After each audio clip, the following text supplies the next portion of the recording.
આપણો દેશ વિવિધતા ધરાવતો દેશ છે. ધર્મ, ભાષા, જાતિ અને આર્થિક અસમાનતા સાથે વિવિધતા ધરાવતો આપણો દેશ વિશ્વમાં અનોખી ઓળખ ધરાવે છે. ખોરાક, તહેવાર, રીત રિવાજ અને પોશાક ઉપરાંત સમાજ જીવનમાં ભિન્નતા જોવા મળે છે. ભારતના લોકોમાં જેટલી વિવિધતા છે તેટલી વિવિધતા દુનિયાના બીજા દેશોમાં ભાગ્યે જ હશે. વિવિધતાઓના કારણે જ ભારત એક ઉપખંડ બની ગયો છે.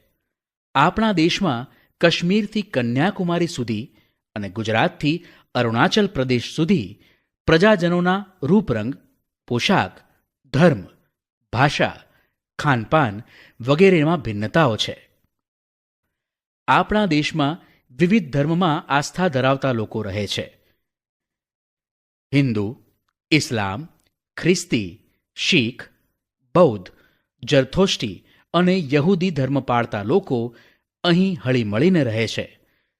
ધર્મમાં ભિન્નતા હોવા છતાં સૌ સમાન રીતે ધર્મનું આચરણ કરી શકે તેવા શુભ આશય સાથે આપણા દેશમાં બધા જ ધર્મોને સરખું મહત્વ આપવામાં આવ્યું છે.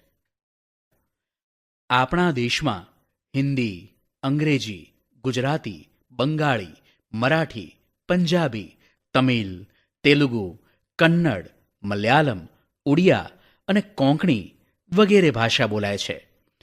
ભાષામાં ભિન્નતા હોવા છતાં આપણા દેશમાં એકતા અને આ દેશની એકતાને જાળવી રાખવા આ વિવિધ ભાષાઓ મહત્વ ધરાવે છે. આપણા દેશમાં ધર્મ અને ભાષામાં ભિન્નતા હોવાથી સાંસ્કૃતિક વિવિધતા બહોળા પ્રમાણમાં જોવા મળે છે. વિવિધ પ્રદેશ કે રાજ્યમાં સાંસ્કૃતિક વિવિધતા સરળતાથી જોઈ શકાય છે.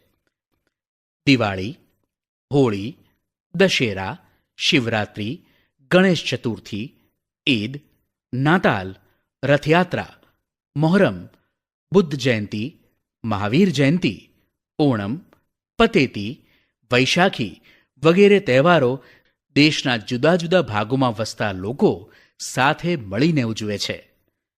જાણવા જેવું, દેશના જુદા જુદા ભાગોમાં વસતા લોકો અલગ અલગ પ્રકારના નૃત્ય કરવામાં કુશળતા ધરાવે છે.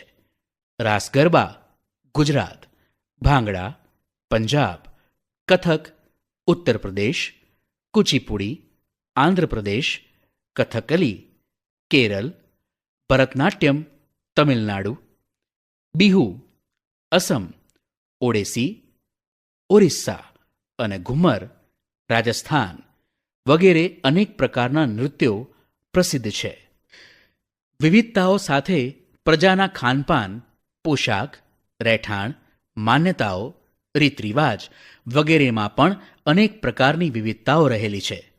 સ્થળની આબોહવા, ભૂપૃષ્ઠ, ખેતી, જંગલો વગેરે ભૌગોલિક બાબતોના કારણે દેશ વિવિધતાવાળો બન્યો છે.